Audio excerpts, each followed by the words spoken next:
Picture this. Two people sitting across from each other at a coffee shop. Tears streaming down their faces, hands reaching across the table, fingers intertwined, and then you hear those 5 devastating words. I love you, but goodbye.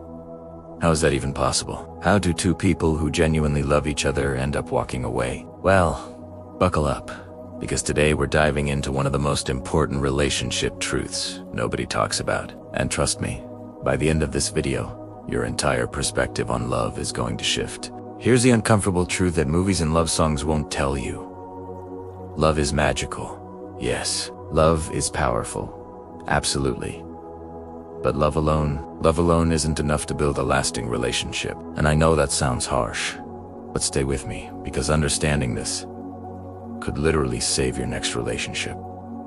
We've been fed this fairy tale our entire lives. Find your soulmate, fall madly in love, and boom, happily ever after. Right? Wrong. Because here, that's what they do want to show you in the movies. What happens after the credits roll? The disagreements about money, the different parenting styles, the miscommunications, the slow drift that happens when you're not paying attention. Let me tell you about Sarah and Mike, high school sweethearts. 10 years together, the kind of couple that made everyone believe in true love. But last month, Sarah moved out, and when her best friend asked why, Sarah said something that broke everyone's heart. I love him more than I've ever loved anyone, but love isn't fixing what's broken between us. Mike dreamed of traveling the world, living out of a backpack. Sarah wanted a house, stability, roots. When they fought, Mike would shut down for days. Sarah needed to talk it out immediately. They loved each other desperately, but their cores, their values, their approaches to life, they were speaking completely different languages, and no amount of love could translate that. So let's break this down. Let me show you exactly why love needs backup to create something lasting. Reason 1. Love doesn't create compatibility. You can love someone with every fiber of your being and still be fundamentally wrong for each other. Real compatibility is about the big stuff. Do you both want children? Is one of you deeply religious, while the other isn't? Does one of you need to live near family while the other wants to move across the country? You might love someone who's a night owl when you're an early bird. You might love someone who's an extreme extrovert while you're an introvert who recharges alone. These differences might seem manageable at first, but over years, they create friction. Love makes you want to try, but compatibility determines whether that trying will ever actually work. Reason 2. Love doesn't come with a communication manual. You can love someone intensely and still have no idea how to talk to them. Some people go silent when they're upset. Others explode. Some need days to process feelings. Others need to talk it through immediately. And when two people with opposite communication styles try to navigate conflict, it's like trying to have a conversation in different languages. Love doesn't teach you how to listen without planning your rebuttal. Love doesn't show you how to validate feelings before offering solutions. Those are skills you have to learn and practice. Reason 3. Love doesn't automatically include respect. You need to respect your partner's boundaries, their time, their dreams, their right to be their own person. But people do disrespectful things all the time while claiming to love someone. Love without respect looks like, I love you, but you're not smart enough to make that decision. I love you, but I need access to all your passwords. I love you, but you'd be perfect if you just changed. That's not love protecting someone. That's love controlling someone. Real respect means honoring your partner as a complete, autonomous human being whose dreams are as valid as yours. Reason 4. Love is a feeling, but relationships run on action. It's easy to love someone when everything's perfect, but what about when you're both stressed, exhausted, dealing with loss, having the same argument for the 100th time? That's when love needs consistent, intentional effort. The choice to show up even when you don't feel like it.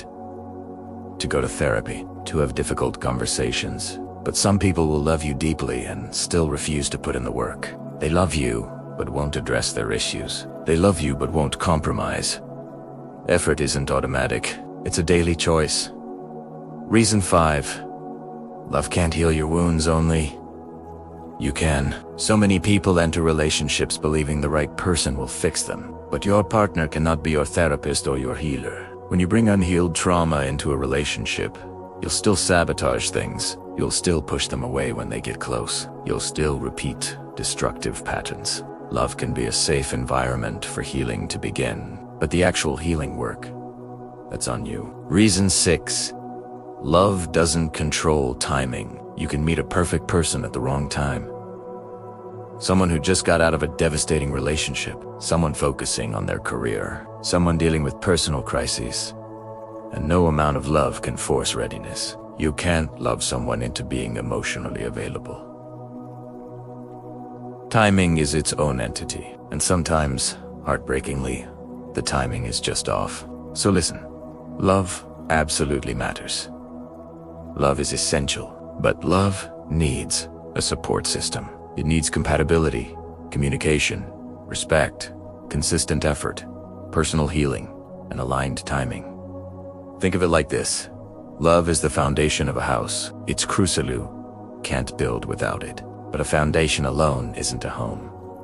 You need walls, a roof, windows, doors. A foundation with nothing built on it is just concrete in the dirt. That's what love alone looks like: potential, without actualization. The most beautiful relationships aren't where people simply love each other the most intensely. They're where people love each other and have the compatibility, skills, respect, effort, and commitment to growth needed to build something extraordinary together. So if you're thinking, we love each other, so why is this so hard? Ask yourself, what else do we have beyond love? Are we compatible in ways that matter? Can we communicate effectively? Do we respect each other? Are we both putting in effort? Is the timing right? Because love will keep you together, but it won't keep you happy. It won't keep you fulfilled. And staying in a relationship just because love exists, while everything else is missing, is choosing slow suffering. You deserve more than just love. You deserve a relationship that has love and all the other essential ingredients. Love is the spark, but everything else is the fuel that keeps the fire burning bright. Now I need to hear from you. Have you ever been in a relationship where love was there but it still didn't work? What was the missing piece? Drop a comment. I'm reading every single one because your stories matter. And if this video opened your eyes or validated something you've been feeling, hit that like button and share this with that friend who needs to hear it. Sometimes people need permission to acknowledge that love alone isn't enough. Let me leave you with this. Understanding that love isn't enough isn't pessimistic, it's empowering. It means you get to stop blaming yourself for relationships that didn't work, despite the love being real. It means you get to make better choices about who you build with, not just who you feel butterflies for. You're not asking for too much by wanting love and compatibility and communication and respect and effort. You're asking for what's necessary. You're asking for what's healthy. You're asking for what you absolutely deserve.